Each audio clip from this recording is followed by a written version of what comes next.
통계청이 발표한 5월 울산 지역 소비자 물가 상승률이 5.3%라고 합니다. 13년 7개월 만에 가장 높은 수준이죠. 자동차 유류비를 비롯해 식료품비, 전기, 가스비 가격이 전방위적으로 올랐습니다. 주유소를 지날 때면 경유 가격이 휘발유 가격을 앞지른 경우도 쉽게 마주합니다. 그만큼 경유 가격이 가파르게 올랐다는 얘기겠죠. 금리도 오르면서 대출을 끼고 자가 또는 전세에서 사는 분들, 이분들에겐 부담이 또 하나 크게 작동하고 있습니다. 지금 내고 있는 이자가 오르면서 상당한 부담이 된 겁니다. 안녕하세요. 6월 7일 시사팩토리 100.3 부속 시사연구소 김성광 프로듀서입니다. 앞서 이야기한 높은 물가 상승률이 우리 지역사회 서민 경제를 뒤흔들고 있는데요. 한국은행은 이번 달과 7월에도 높은 물가 상승률이 계속될 거다, 이렇게 전망하고 있습니다. 높은 물가 상승률과 반비례하는 게 울산 지역 취약 계층이겠죠. 7월부터 민선 8기로 지방자치가 새롭게 시작되는데요. 고물가로 신음하는 서민 경제에 어떻게 대응할지 그 귀추가 주목됩니다. 오늘부터 시사팩토리 100.3 부속 시사연구소에서는 차례로 기초단체장 인터뷰를 진행합니다. 오늘은 박천동 울산 북구청장 당선인 인터뷰 준비했습니다. 그럼 바로 출발합니다.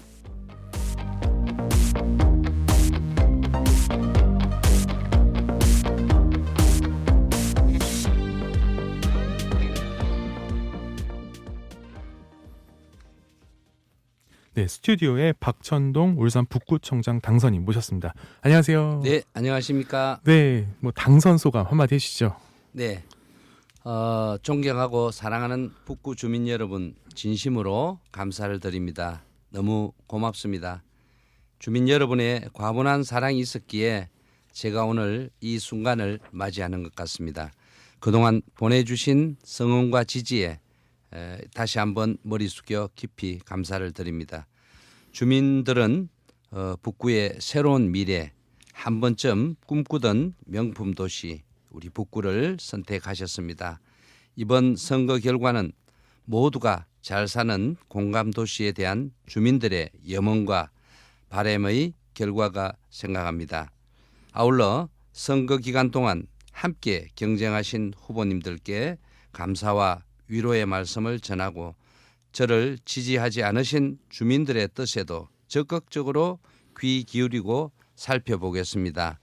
부족한 저에게 울산 북구에서는 처음으로 재선 구청장이라는 영광과 막중한 책임을 함께 부여해 주시고 일할 수 있는 기회를 주셔서 정말 감사합니다. 하지만 기뻐해야 할 이 순간에도 코로나, 경제난 등으로 여러 고통에 직면해 있는 주민들 생각에 어깨가 더욱 무거워집니다. 선거 기간 동안 거리에서 골목에서 전해주신 우리 주민 여러분들의 따뜻한 격려와 준엄한 요구들, 따가운 비판과 냉소 어린 질책도 가슴 깊이 새겼습니다. 더 낮고 겸손하게 성실함으로 다가가는 구청장이 되겠습니다. 강한 자가 살아남는 게 아니라 살아남는 자가 강한 자입니다. 저 박천동 살아남아 오늘 이 자리에 섰습니다. 네. 감사합니다. 구청장님, 당선인께서 이렇게 길게 이 원고를 준비해 오셨어요. 네. 굉장히 빽빽하게. 여기서 보니까 살아남은 자가 강한 자다라면서 살아남아서 오늘 이 자리에 섰다, 이렇게 얘기하셨는데 네. 그만큼 이번 선거가 굉장히 치열했던 게 아닌가 싶기도 하거든요. 그렇습니다. 예. 어땠나요? 선거 과정의 그 분위기가요? 아시지만 우리 북구와 같은 경우는 아마 전국에서 가장 진보 성향이 짙은 지역이지 않습니까? 네. 특히나 대통령 선거 때도 아주 근소한 차이지만은 우리 영남권 일대에서 네. 패했기 때문에 굉장히 관심을 가지고 신경을 쓰면서 했습니다. 네. 그 민주당이라든지 아니면 진보당, 정의당 이런 분들에 대한 지지세가 굉장히 센 지역이기도 하죠. 네. 이렇게 선거운동을 하면서 만난 시민들, 예. 이렇게 민주당이라든지 다른 정당에 대해서 지지세가 분명히 있었을 텐데 좀 네. 나눈 이야기 중에 좀 무엇이 좀 기억에 남는지 궁금합니다. 그래요. 아무래도 우리 주민들께서 먹고 사는 문제가 최우선이었습니다. 특히 코로나와 경기 침체로 인해서 특히 소상공인, 자영업자 이런 비롯해서 우리 모두가 힘들어하고 있었습니다. 또한 또 청년들이죠. 일자리가 없고 청년 실업자로 전락되며 또 우리 탈울산이 가속화되고 있어서 더욱 안타까움을 자아내고 있었습니다. 네, 탈울산 문제 좀 심각합니다. 네. 그리고 우리 북구는 아시다시피 세계 굴지의 기업인 현대자동차와 또 여러 중소협력 업체들이 자리를 하고 있습니다. 그래서 향후 아마 전기차, 미래자동차의 비중이 점점 늘어나면서 또 많은 기업들과 또 일자리가 사라질 것으로 또 예상이 됩니다. 그래서 저는 이 노동자들의 고용 안정을 위한 구체적이고 다양한 제도와 방법을 모색하고 정부의 부품사 기술 전환 등 적극적인 지원이 필요하다고 지적되는 부분과 소상공인을 포함한 중소기업인의 어려움과 애로사항을 면밀히 체크해서 새롭게 출발하는 우리 윤석열 정부 정책에 적극 반영되도록 온 힘을 다할 각오입니다. 네, 아무래도 일자리 문제라든지 당장 먹고 사는 민생 문제 요거에 관심을 좀 많이 가질 수밖에 없다. 네, 예, 시민들과 그런 대화를 많이 나눴다. 뭐 이렇게 해석할 수 그렇습니다. 있겠네요. 네. 그러니까 이번에 유권자들로부터 선택받은 이유 그렇다면 뭐라고 생각하십니까? 아마 무엇보다도 진심과 진실성, 네. 유권자분들께서 이런 부분들이 잘 전달되었던 것이 아닌가 생각을 하고요. 네, 저는 또 구청장직 퇴임 후 지난 4년 동안 오직 제 고향 우리 북구만을 생각하고 또 고민하고 함께 봉사를 해왔습니다. 그래서 구청장 재직 시절에 또 못다 이룬 꿈에 대한 아쉬움도 컸지만 또 고향에 대한 화려한 청사진을 마련했고 또 젊은 북구의 도시 재생을 꿈꾸며 새 희망, 밝은 미래를 만들어갈 그런 계획을 잘 수립을 했습니다. 또한 오랜 기간 풍부한 정치 경험을 바탕으로 한 주민들과의 커뮤니케이션도 게을리지 않고 지속적으로 온 오프라인을 통해서 또 소통을 하며 관계를 지속해 온 것이 유권자분들에게 아마 친근하게 다가간 것 같습니다. 제가 좀 궁금한 게 못다 이룬 꿈이라고 하셨는데 어떤 거를 못다 이뤘는지 지난 구청장 재직 시절 네. 그 에피소드 하나 이야기 좀 해주시겠어요? 제가 사실 구청장이 되면서 재정이 상당히 열악한 관계로 전직 구청장께서 벌려놓은 매곡 도서관, 그다음에 쇠부리 체육센터 이런 부분들이 큰 예산이 드는데 과연 어떻게 완공을 할까 고민을 많이 했었는데 네. 다행히도 또 우리 울산시와 또 정부와의 관계를 통해서 주민들의 수군 사업을 해냈고 또 전국에서 가장 또 잘된 설계가 잘된 도서관이다 해서 굉장히 자부심이 컸던 것 같고요. 네. 그렇지만 농소 이동이라든지 강동동이라든지 해주지 못했던 실내 체육시설이나 또 운동장이나 이런 다목적 구장 같은 거는 제가 이렇게 계획을 했었는데 이걸 다 못 이루고 나와서 늘 안타까움을 가지고 있었죠. 또 하나 주목해 볼 그 키워드가 도시 재생을 꿈꿨다. 네. 이렇게 얘기를 하셨어요. 네. 도시 재생 사실 굉장히 중요한 지역에서 굉장히 중요한 사업들 중 하나인데 어떤 도시 재생을 꿈꿨는지 좀 궁금해지네요. 그렇습니다. 예. 리모델링이라는 말이 있죠. 네네. 그래서 과거의 구도심 이런 부분들은 재생이나 이런 부분을 통해서 새로운 신도시로 거듭날 수 있도록 도로나 이걸 정비를 해서 새롭게 만들어내는 그렇죠. 네. 리모델링이라고 하는데 이런 부분들을 만들어서 도심을 정말 깨끗하게 멋지게 만들어가는 그런 역할들을 말합니다. 그래서 좀 북구를 도시 재생으로 좀 새롭게 바꿔보겠다. 그렇죠. 그렇다면 이제 사실 또 온오프라인을 통해서 유권자들하고 계속해서 소통을 해왔다라고 얘기하셨는데 네. 요 소통 내용이 뭐였는지도 좀 궁금해집니다. 그렇습니다. 저는 우리 주민들하고 이렇게 함께 어울려서 살면서 네. 또 특히 지난 4년간은 봉사활동 단체를 제가 많이 또 활동을 하고 있고 하면서 등산을 하면서 길거리를 다니면서 끊임없이 그런 봉사 이렇게 휴지 줍는 일이라든지 또 거리 정화 활동이라든지 이런 부분들을 함께 어울려 왔고 또 늘 산책이나 이런 밖에 다니면서도 늘 우리 주민들과 함께 이렇게 산에도 다니고 또 봉사도 같이 하고 밥도 같이 먹고 하면서 이렇게 어울려졌던 것이 아마 이렇게 네. 뭐라나 귀 기울이고 예, 예. 이야기 듣는 과정이 됐다. 예. 그런 말씀이죠. 소통이 잘 됐던 것 같아요. 그렇군요. 이 경선과 본선 과정에서 굉장히 치열했을 겁니다. 네. 그래서 같은 국민의힘 당에서도 그리고 또 이제 본선 과정에서도 다른 후보자가 내놓은 공약 사항 중에 좀 눈여겨볼 만한 내용이 있진 않았을까 싶더라고요. 네. 어떤 게 있었을까요? 아마 당내 경선과 본선 과정을 거치면서 또 상대 후보들의 공약 중 네. 뭐 그다지 부각되는 부분이 없었던 것 같아요. 아, 그래요? 예. 그래서 뭐 이런 부분들은 저희 공약은 굉장히 촘촘히 오랜 기간 동안 짜져 와 있었거든요. 예. 그래서 뭐 이런 부분들이 특별하게 눈에 띄는 공약이 없었던 것 같아요. 아, 예. 그렇군요. 그 기초단체 이제 인수 과정에서 좀 가장 눈여겨볼 사항, 그러니까 전인구청장이 진행해왔던 것들 중에 앞으로 좀 이어나갈 것도 있을 거고 분명히 좀 문제가 됐다고 생각하는 부분도 있을 텐데 눈여겨볼 만한 사항 뭐가 있을까요? 예, 물론 전임 구청장 시절 주요 투자 사업에 관련된 사항들을 꼼꼼히 살펴본 뒤 차근차근 검토하도록 하겠습니다. 네. 필요시에는 또 용역을 통한 타당성 재검토 등 충분한 의견 수렴의 절차를 거쳐서 합리적인 방안을 마련토록 하겠습니다. 우리 북구는 또 옛것과 새로운 것, 또 과거와 미래의 모습이 조화를 이루고 있다는 그런 커다란 또 장점들이 있습니다. 네. 그래서 산과 바다, 강이 어우러진 천혜의 자연과 또 도시와 농촌 그리고 미래가 결합된 과학의 디지털과 감성의 아날로그, 첨단의 기술과 역사적 전통이 공존하며 어우러져 있습니다. 네. 그리고 미래를 향한 도시의 청사진을 만들어서 또 행정 복합타운을 비롯한 미디어 테마공원 조성 등 신개념 미래도시 북구 건설에 전력을 다할 예정입니다. 네, 이 미래도시 북구 건설 이 부분이 굉장히 궁금한데 이 이야기 길어질 것 같으니까 한번 나중에 저희 다시 한번 요거는 인터뷰 네. 해보면 더 좋을 것 같습니다. 알겠습니다. 네.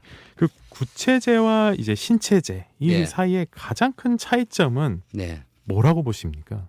네.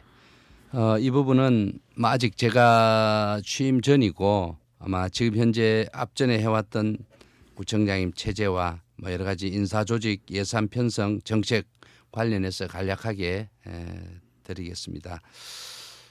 인사와 조직 부분에 있어서는 제가 옛날 과거에도 했듯이 효율성이 제일 중요하다고 봅니다. 효율성. 예. 네. 물론 뭐 공무원 체제나 기업의 체제는 다른다고 하지만은 최소 인력으로 또 큰 효과를 올릴 수 있도록 그런 효율적인 인사나 조직 체계를 갖추고요. 네. 그다음에 우선 주민들의 필요한 가장 급한 수건 사업, 그다음에 그런 또 주민들이 많은 민원이 있는 이런 해결해야 될 부분들에 대해서 초점을 두고 행정의 포인트를 두고 필요하다면 TF팀도 만들고 해서 이런 인사와 조직 구성에 하겠다는 그런 말씀을 드리고요. 네. 예산 편성이라는 것은 참 중요합니다. 전반적으로 예산 편성할 때 또 사업의 시급성이나 그런 부분 또 효율적인 예산 편성 우선순위. 그래서 이 정말 급한 사업부터 먼저 이 우선을 배정을 하고 예. 또 분야별로 사회복지, 건설 이런 부분들도 잘 이렇게 배분을 해서 우리 주민들이 정말 예산 편성이 참 맞게 되었다 네. 할 정도로 그렇게 균등하게 배분을 잘 해야 됩니다. 예. 균등하게 배분하겠다. 네. 그다음에 정책적인 것은 우리 윤석열 정부 정책에서 발맞추어서 아마 윤석열 대통령께서도 우리 선거하는 과정에서 우리 울산 특히 우리 북구에 많은 공약들을 했었습니다.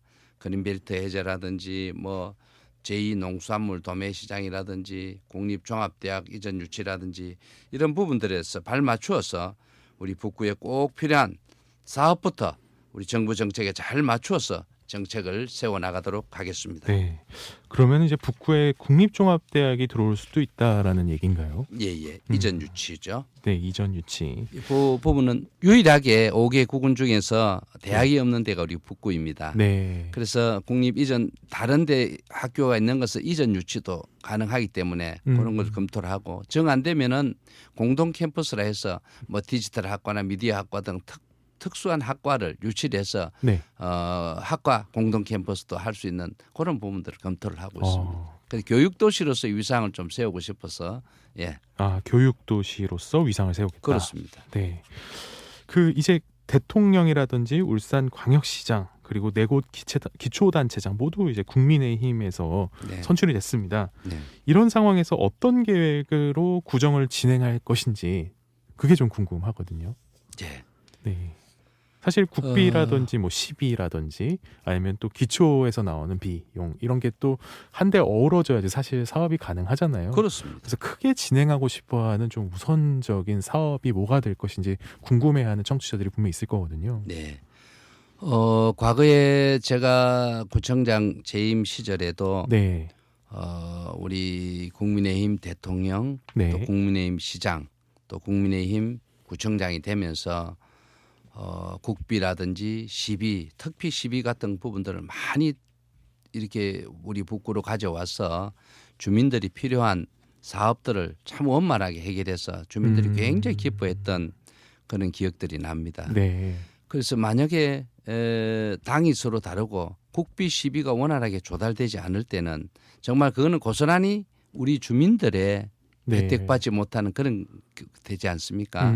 그렇기 때문에 그런 부분들이 저는 굉장히 중요하다 보고 이런 부분이 이번에 새 대통령 또 우리 국민의힘 시장 제가 이렇게 같이 되었기 때문에 과거 제가 4년 재임했을 때하고 거의 비슷하거든요. 그래서 네. 이번 4년 동안 정말 많은 국시비를 가지고 와서 네. 정말 완팀이 돼서 네. 우리 주민들이 필요한 사업들을 많이 가져와서 우리 주민들을 정말 풍요롭고 행복한 북구 또 머무르고 싶은 북구 이걸 만드는 초석이 되라고 봅니다.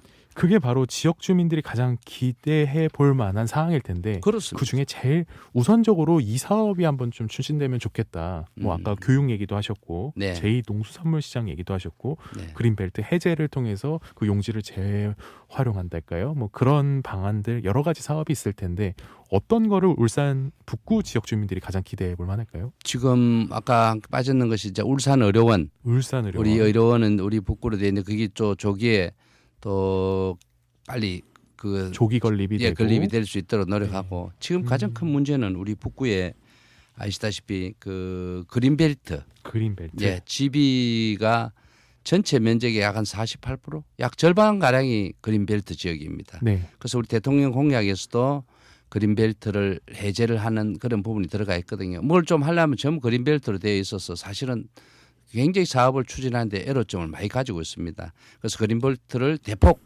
완화를 해서 네. 우리 북구에 정말 필요한 사업들을 원만하게 이룰 수 있도록 그렇게 하겠습니다. 예.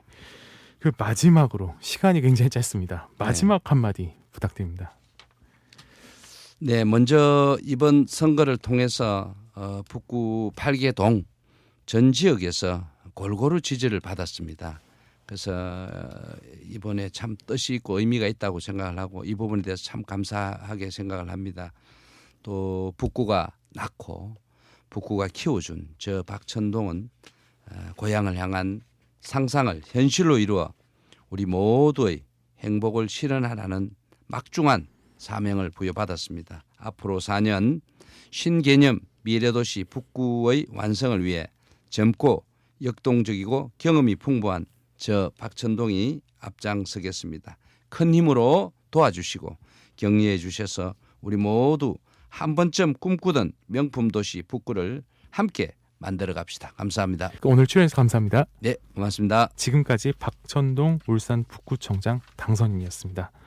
벌써 방송 마칠 시간입니다. 청취자 여러분께서는 오늘 박천동 울산 북구청장 당선인과의 인터뷰 어떻게 들으셨나요?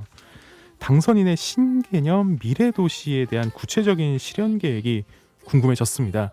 오늘 인터뷰에서 이 얘기 참 나눠보면 좋을 텐데 다음에 다시 스튜디오에서 관련 이야기 나눠봐야 할 것 같습니다. 지금 보아의 아틀란티스 소녀 나가고 있는데요. 이 곡 듣고 그 다음으로 H.O.T의 We Are The Future 들으면서 오늘 방송 마무리하겠습니다. 지금까지 진행의 김성광이었습니다.